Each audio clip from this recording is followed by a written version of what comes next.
ಕಂಟಿ ಜೋಯಿಸ್ರು ಶಾನುಭೋಗನ ನಿಜವಾಗಿ ಕೊಂದ್ಬಿಟ್ರಾ? ಅಲ್ಲಿ ಕೋರ್ಟ್ ಮುಂದೆ ಏನಾಯ್ತು?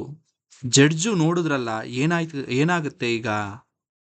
ನೋಡೋಣ ಈ ಸಂಚಿಕೆಯಲ್ಲಿ. ನಮಸ್ಕಾರ ಸ್ನೇಹಿತರೆ, ತೇಜಸ್ ಕನ್ನಡ ಕಥೆಗಳು ಯೂಟ್ಯೂಬ್ ವಾಹಿನಿಗೆ ಸ್ವಾಗತ ಸುಸ್ವಾಗತ. ನಾವು ನೋಡ್ತಾ ಇದ್ದೇವೆ ಗೃಹಭಂಗ ಕಾದಂಬರಿಯ ಮುಂದುವರೆದ ಭಾಗವನ್ನ. ಈಗ ಕಂಟಿ ಜೋಯಿಸ್ರು ನಮ್ಮ ಶಾನುಭೋಗರಿಗೆ ಸಖತ್ತಾಗಿ ವಧೆ ಕೊಟ್ಟಿದ್ದಾರೆ. ಏನಾಗುತ್ತೆ ಈಗ ಕಥೆಯಲ್ಲಿ ಅಂತ ನೋಡ್ತಾ ಹೋಗೋಣ. ತಮ್ಮ ಲಾಯರಿಗೆ ಕೊಡಲು ಕಂಟಿ ಜೋಯಿಸರು 50 ರೂಪಾಯಿ ತಂದಿದ್ರು. ಅದನ್ನ ಮನೆಯಲ್ಲಿ ಕೊಡಬೇಕು.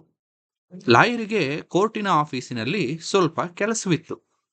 ಅಷ್ಟರಲ್ಲಿ ಹೋಟೆಲ್ಗೆ ಹೋಗಿ ಊಟ ಮಾಡಿಕೊಂಡು ಬರುವುದಾಗಿ ಹೇಳಿ ಜೋಯಿಸರು ಕೋರ್ಟು ಕಟ್ಟಡದ ಹೊರಗೆ ಬಂದು ಮರಕ್ಕೆ ಕಟ್ಟಿದ್ದ ತಮ್ಮ ಬಿಳಿ ಕುದುರೆಯನ್ನು ಏರಿ 1 ಫರ್ಲಾಂಗ್ ಮುಂದೆ ಹೋದ್ರು.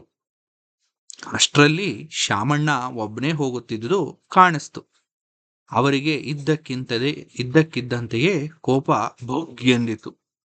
ಎಲ ನಿನ್ನ ಹೆತ್ತೋಳ್ನ ಏನ್ಲಾ ಕಿತ್ತಾಕಂಡೇನಂತಾವ, ಕೋರ್ಟ್ಗೋಗಿ ಎಂದು ಕುದುರೆಯಿಂದ ಇಳಿದು ಅವನು ಮುಂದೆ ನಿಂತ್ರು. ಶಾಮಣ್ಣ ಗಾಬರಿಯಿಂದ ಸುಮ್ಮನೆ ನಿಂತ್ಕೊಂಡ.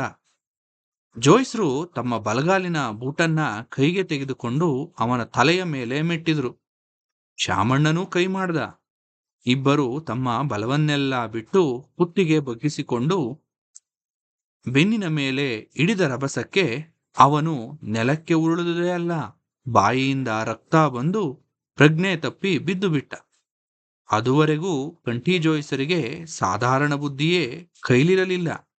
ಈಗ ಗಾಬರಿಯಾಯಿತು. ಅಷ್ಟರಲ್ಲಿ ಯಾರೋ ಹಿಂಭಾಗದಿಂದ ಮರ್ಡರ್ ಇರಬಹುದು, ತಕ್ಷಣ ಹಿಡ್ಕೋ ಎಂಬಂತೆ ಕೂಗಿದ ಶಬ್ದವಾಯಿತು. ಹಿಂತಿರುಗಿ ನೋಡ್ತಾರೆ. ಕೂಗದವರು ಇವರು ಕೇಸಿನ ವಿಚಾರಣೆ ಮಾಡಿದ ಜಡ್ಜಿಗಳು ಹೇಳುತ್ತಿದ್ದುದು.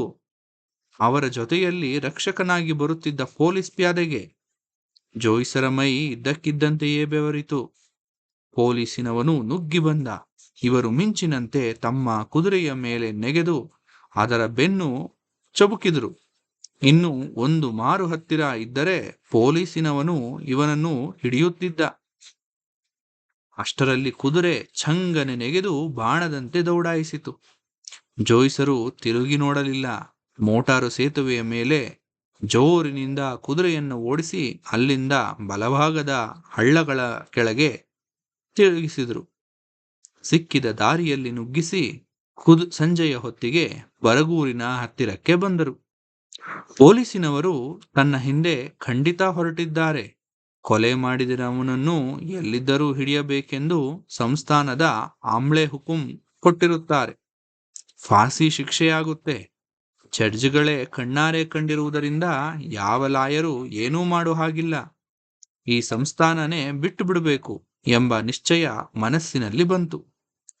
ಈ ಕುದುರೆಯ ಮೇಲೆ ಹೋಗುವುದು ಅಪಾಯ ಎಂಬ ಅರಿವು ಬಂದರೂ ಅದನ್ನು ಎಲ್ಲಿ ಬಿಡುವುದು ಎಂಬ ಯೋಚನೆಯೂ ಹುಟ್ಟಿತು.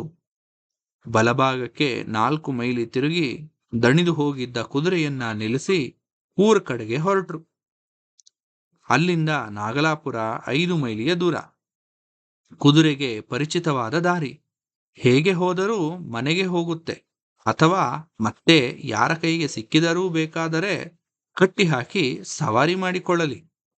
ಅಲ್ಲಿಂದ ಎಡಗಡೆಗೆ ಬಂದು ಅಲ್ಲಿ ಸಿಕ್ಕಿದ ಒಂದು ಹಳ್ಳಿಗೆ ಹೋದರು. ಅದು ಬೇವಿನಹಳ್ಳಿ ಎಂಬುದು ಅವರಿಗೆ ಗೊತ್ತಿತ್ತು. ಅಲ್ಲಿ ಒಂದು ಬಟ್ಟಿ ಅಂಗಡಿಯೂ ಇದೆ. ಅಂಗಡಿಗೆ ಹೋಗಿ ಒಂದು ದಪ್ಪನಾದ ಪಂಚೆಯನ್ನ ಕೊಂಡರು. ಅದೇ ಅಂಗಡಿಗೆ ಲಗತ್ತಿಸಿ ಇದ್ದ ಚಿಲ್ಲರೆ ಅಂಗಡಿಯಲ್ಲಿ ಒಂದು ಆಣೆಗೆ ಅರಿಶಿನದ ಪುಡಿ, ಒಂದು ಬೆಂಕಿ ಪೊಟ್ಟಣ ತೆಗೆದುಕೊಂಡು ಗ್ರಾಮದಿಂದ ಹೊರಗೆ ಹೋದರು. ಒಂದು ತೋಟದ ಬಾವಿಯಲ್ಲಿ ಹೊಸ ಪಂಚೆಯನ್ನ ನೆನೆಸಿ ಗಂಜಿ ಹೋಗುವಂತೆ ಚೆನ್ನಾಗಿ ಕಸಕಿ ಅದಕ್ಕೆ ಅರಿಶಿನ ಹಾಕಿ ತಮ್ಮ ಹತ್ತಿರ ಇದ್ದ ಎಲೆ ಅಡಿಕೆ ಚೀಲದ ಸುಣ್ಣದ ಡಬ್ಬಿಯಿಂದ ಸುಣ್ಣ ತೆಗೆದು ಬೆರೆಸಿ ಪಂಚೆಯನ್ನು ಖಾದಿಯ ಶಾಟಿಯಾಗಿ ಪರಿವರ್ತಿಸಿದರು. ಅದನ್ನ ತಲೆಯ ಮೇಲೆ ಹಾಕಿಕೊಂಡು ಉತ್ತರದ ಕಡೆಗೆ ನಡೆಯುವಾಗ ನಡುರಾತ್ರಿಯ ವೇಳೆಗೆ ಒಣಗಿತು. ಹತ್ತಿರ ಸಿಕ್ಕಿದ ಒಂದು ಮರಳ ಹಳ್ಳದಲ್ಲಿ ಒಂದಿಷ್ಟು ಮರಳನ್ನು ಬಗೆದರು. ಕಾವಿಯನ್ನು ಧರಿಸಿ ತಾವು ತೊಟ್ಟಿದ್ದ ನಿಕ್ಕರು, ಕೋಟು, ಶರ್ಟುಗಳನ್ನ ಬಿಚ್ಚಿ ತರಗು ಕಡ್ಡಿಗಳನ್ನ ಸೇರಿಸಿ ಅದಕ್ಕೆ ಬೆಂಕಿ ಹಾಕಿದರು. ಚೆನ್ನಾಗಿ ಉರಿದು ಬೂದಿಯಾದ ಮೇಲೆ ಅದರ ಭರ್ತಿ ಮರಳು ತುಂಬಿ ಮೊದಲಿದ್ದಂತೆಯೇ ಮಾಡಿದರು. ಹತ್ತಿರ ಇದ್ದ ದುಡ್ಡನ್ನು ಗಂಟು ಕಟ್ಟಿ ಒಳಗಿನ ಲಂಗೋಟಿಯಲ್ಲಿ ಸೇರಿಸಿದರು. ಇನ್ನು 8 ಮೈಲಿ ನಡೆದರೆ ಅರಸೀಕೆರೆ ಬರುತ್ತೆ. ತಡ ಮಾಡಿದರೆ ಅಪಾಯ. ಮತ್ತೆ ಬೇಗ ಬೇಗ ಹೆಜ್ಜೆ ಹಾಕಿ ಅರಸೀಕೆರೆ ಮುಟ್ಟಿ ಸ್ಟೇಷನ್ನಿನಲ್ಲಿ ವಿಚಾರಿಸಿದರು. ಹುಬ್ಬಳ್ಳಿಯ ಕಡೆಗೆ ಹೋಗುವ ಒಂದು ರೈಲು ಬೆಳಕು ಹರಿದ ಮೇಲೆ ಹೊರಡುತ್ತದೆಂದು ತಿಳಿಯಿತು. ಧೈರ್ಯವಾಗಿ ಸ್ಟೇಷನ್ನಿನಲ್ಲಿಯೇ ಕಾದಿದ್ದು ಬೆಳಗ್ಗೆ ಆ ಗಾಡಿಯಲ್ಲಿ ಹೊರಟೂ ಹೋದ್ರು. ಸಂಸ್ಥಾನದ ಕೊನೆಯ ಗಡಿ ಹರಿಹರ ದಾಟಿ ಬಿಟ್ಟರೆ ಕುಂಪಣಿ ಸರ್ಕಾರ. ಈ ನನ್ನ ಮಕ್ಕಳು ಆಮೇಲೆ ನನ್ನ ತಾವ ಏನೂ ಕಿತ್ಕೊಳ್ಳಾಕಿಲ್ಲ ಎಂಬ ಧೈರ್ಯ ಇದ್ದೇ ಇತ್ತು. ಸ್ನೇಹಿತರೆ, ಈ ಚಿಕ್ಕ ಕಥೆಯನ್ನ ಇಲ್ಲಿಗೆ ಮುಗಿಸೋಣ. ಈಗ ನಮ್ಮ ಕಂಟೀಜ್ ಹೊಯ್ಸರು ಊರ್ ಬಿಟ್ಟು ಓಡೋಗ್ತಾ ಇದ್ದಾರೆ.